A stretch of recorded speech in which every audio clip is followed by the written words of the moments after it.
Merhabalar, kanalımıza hoş geldiniz. Ben Melis. Ben Enes. Şu an en çok sevdiğimiz ve her gün bir şeyler içtiğimiz kafedeyiz. Ama buna rağmen bu kafede hiç hesap ödemiyoruz. Çünkü bu kafe bizim. Yanlış anlamayın ha, kafe bizim derken evimizin salonundan bahsediyoruz. O zaman bir intro gelsin, sonra konuşalım.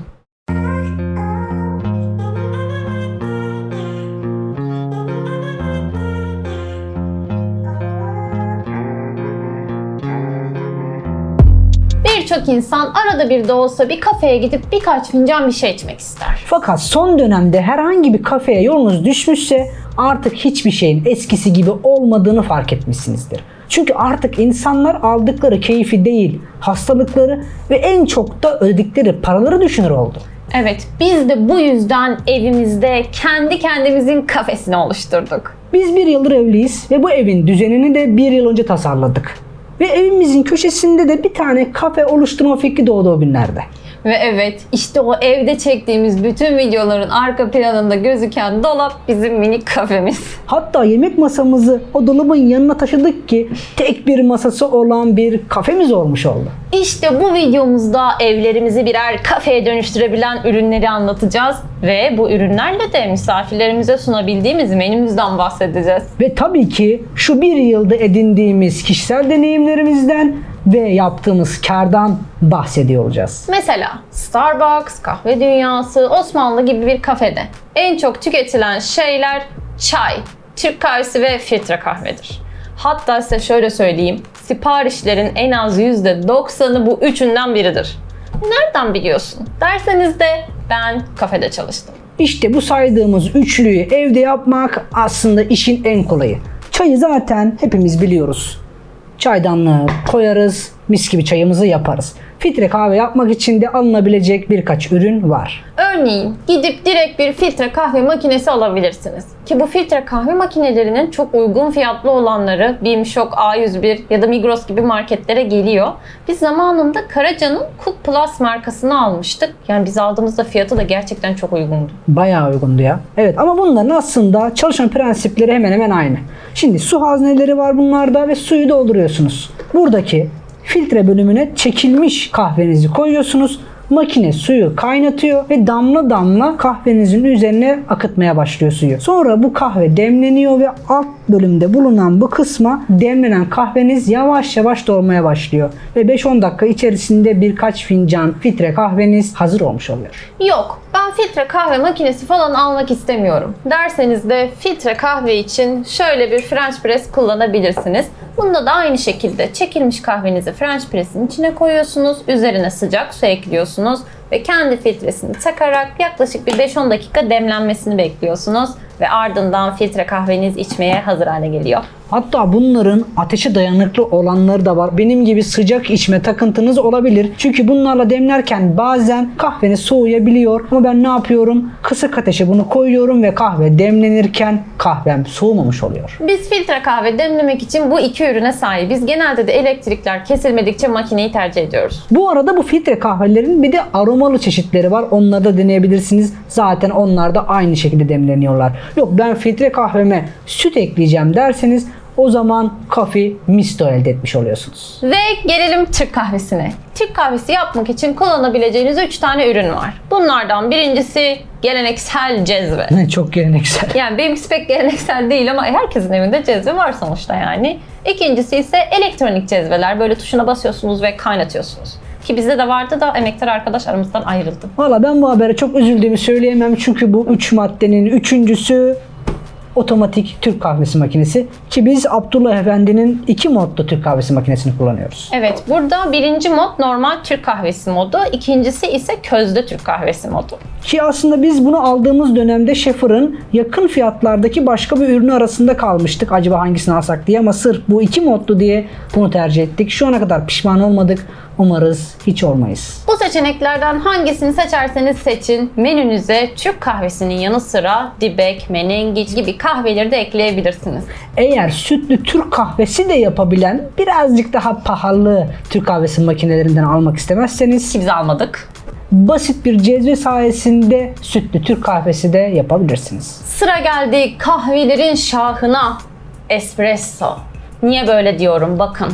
Çünkü o meşhur latte, mocha, macchiato, cappuccino, americano, frappuccino ve cortado gibi kahveler espresso ile yapılıyor. Ve evinize o biraz tuzlu espresso makinelerinden almak istemezseniz şöyle bir basit moka pod olarak yine espresso demleyebilirsiniz. Ki klasik ve geleneksel olan da budur yani. Fakat moka potu nasıl kullandığınız çok önemli. Çünkü yanlış kullanırsanız kahveniz mahvolabilir. Kesinlikle. Mesela kahve yapmak için suyu moka potta kaynatmamanız gerekiyor. Suyu başka bir yerde kaynatacaksınız. Sonra moka potun içine ekleyeceksiniz. Kahve haznesini tamamen kahveyle doldurduktan sonra kahve demlenmeye başlayacak. Çünkü siz eğer moka potun içinde suyu kaynatırsanız moka pot çok ısındığı için daha kahve demlenene kadar yanıp bütün kokusunu ve lezzetini kaybedip acılaşabilir. Sıcak su ve kahvenizi moka pota eklediniz ve moka potunuzu ocağa yerleştirdiniz. Bir süre sonra su ısındıkça oluşan basınçla kahveniz üst hazneye doğru dolmaya başlar. İşte demlenen kahveniz üst hazneye biraz dolduktan sonra hemen ocağınızın altını kapatın veya bayağı bir kısın ki kahvenizi yakmadan harika bir kahve elde etmiş olun. Tabi herkes aynı büyüklükte kahve içmiyor. Mesela bu fincanın böyle şu kadarcığında espresso içerseniz buna single shot espresso deniyor. Yok eğer bu fincanın tamamında içerseniz buna double shot espresso deniyor. Farklı kahve ve su miktarlarına göre de farklı kahve çeşitleri elde edebiliyorsunuz. Mesela aldığınız espressoyu koydunuz, üstüne de biraz sıcak su eklediniz. Evet, artık bir americano elde ettiniz. Yok biz bu americanoyu biraz soğuk ve biraz buzlu içmek istersek, evet bunun adı da iced americano. Hani az önce cezve demiştik ya. İşte süt ısıtabileceğiniz bir cezveniz ve süt köpüğü yapabileceğiniz şöyle basit bir köpürtücünüz varsa işte o zaman kahve, süt ve süt köpüğü oranlarını ve ekleme sıralamalarını değiştirerek şu an ekranda gördüğünüz tüm bu kahve çeşitlerini menünüze ekleyebilirsiniz. Biz videomuzu uzatmamak için bu kahveleri tek tek söylemeyeceğiz. Ama menümüzün tamamına videonun açıklamalarında yer veriyor olacağız. Hatta marketlerden alabileceğiniz çikolata tozu, karamel ve şurup gibi malzemeler de kullanarak şu an gördüğünüz kahveleri de menünüze ekleyebilirsiniz. Hatta bizim bu kanala güzel basit tarifler çekme gibi bir planımız var bu kafeden. Eğer kanalımıza abone olursanız ve bildirim çanını da aktif hale getirirseniz hem bize destek olmuş hem de yeni videolardan anında haberdar oluyor olursunuz. Size bir şey söylemem lazım. Bakın menümüzde bu kadar kahve çeşidi varken yine de bazı misafirlerimiz hani şu suda çözünebilen hazır kahvelerden isteyebiliyorlar. Bu yüzden menümüze bu kahveleri de dahil edebiliriz. Bunları da edelim. Evet, hatta bunları da.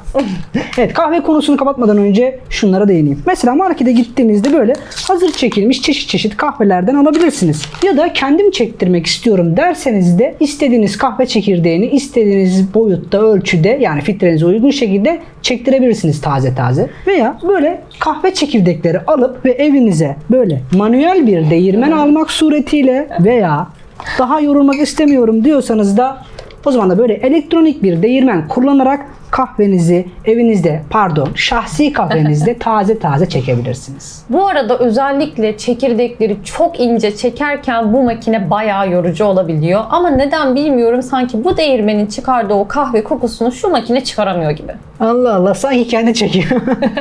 Evet, ben de bundan daha az koku aldım ama belki de o psikolojiktir. O kadar yorulunca daha fazla kokuyu alıyor olabiliriz. Olabilir. Kahveleri bitirdiğimize göre gelelim bitki çaylarına. Bitki çaylarını ikiye ayırabiliriz. Birincisi şöyle paketli olan sallama bitki çayları. İkincisi ise paketli olmayan ve demlenen bitkiler. Evet, benim de şöyle önerilerim olabilir. Mesela şu paketlerin böyle bitki çaylarının acayip indirimleri olabiliyor. Onları takip edin, yakalayın. Böyle çeşit çeşit ne buluyorsanız alın ki böyle evinize gittiğinizde bir kafede menüye bakarcasına bütün çeşitlilik arasından tercih yapmanın keyfine varın. Bu sallama bitki çaylarını ben çok seviyorum. Hem çok güzel karışımlar ve içerikleri olabiliyor hem de hazırlamak için öyle çok bir şeye ihtiyacınız yok. Yani şöyle bir tane bardak bir de sıcak su yeterli.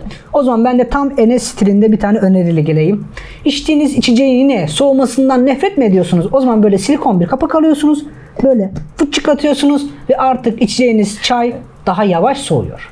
Ancak şöyle demlikler edinerek de böyle paketsiz olan bitkileri demlemek mümkün olabiliyor. Ki o zaman ben de ürün listemize bir soyacak, bir de rende ekleyerek zencefil ve zerdeçal gibi çok sevdiğim sağlıklı çayları da menümüze ekleyebilirim. Biraz da menü dolsun tabii, değil mi ama? Şimdi gelelim soğuk içeceklere. Mesela frozen, milkshake ve frappuccino gibi soğuk içecekleri biz Kiwi'nin bu smoothie blenderını kullanarak hazırlıyoruz. Ki belki başka bir videomuzda da bunları nasıl hazırladığımızı anlatırız.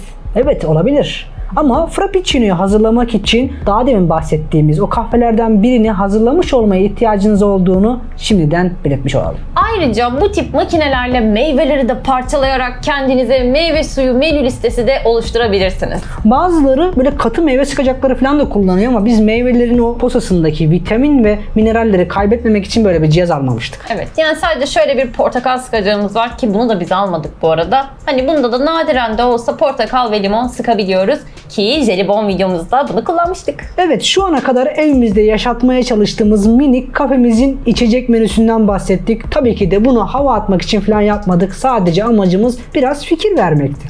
Havası da atılacak bir şey değil ki bu zaten. Yani biz kafelere gitmek yerine kafelere harcayacağımız paralarla evimize bir şeyler alıyoruz ki yine de kar etmiş oluyoruz. Nasıl mı? Şöyle. Mesela geçenlerde biz bu moka podu 150 liraya bulduk. Ve biz bunu aldığımız gün kafelerde 2 fincan latte'nin fiyatı 40-50 liraydı. Düşünün, biz artık bunu aldık ve latte gibi espresso bazlı kahveleri biz azıcık malzeme kullanarak yapabiliyoruz.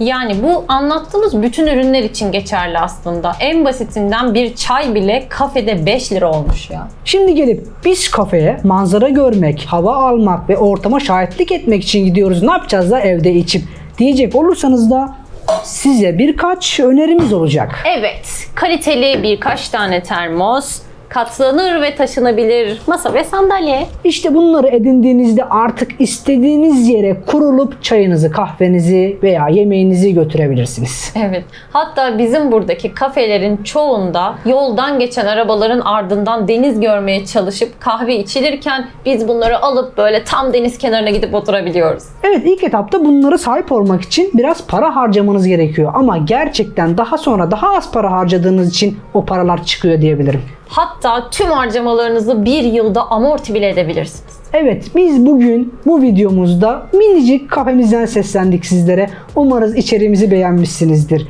O zaman daha çok vaktinizi almadan ne diyelim? Hoşça kalın. Hoşça kalın.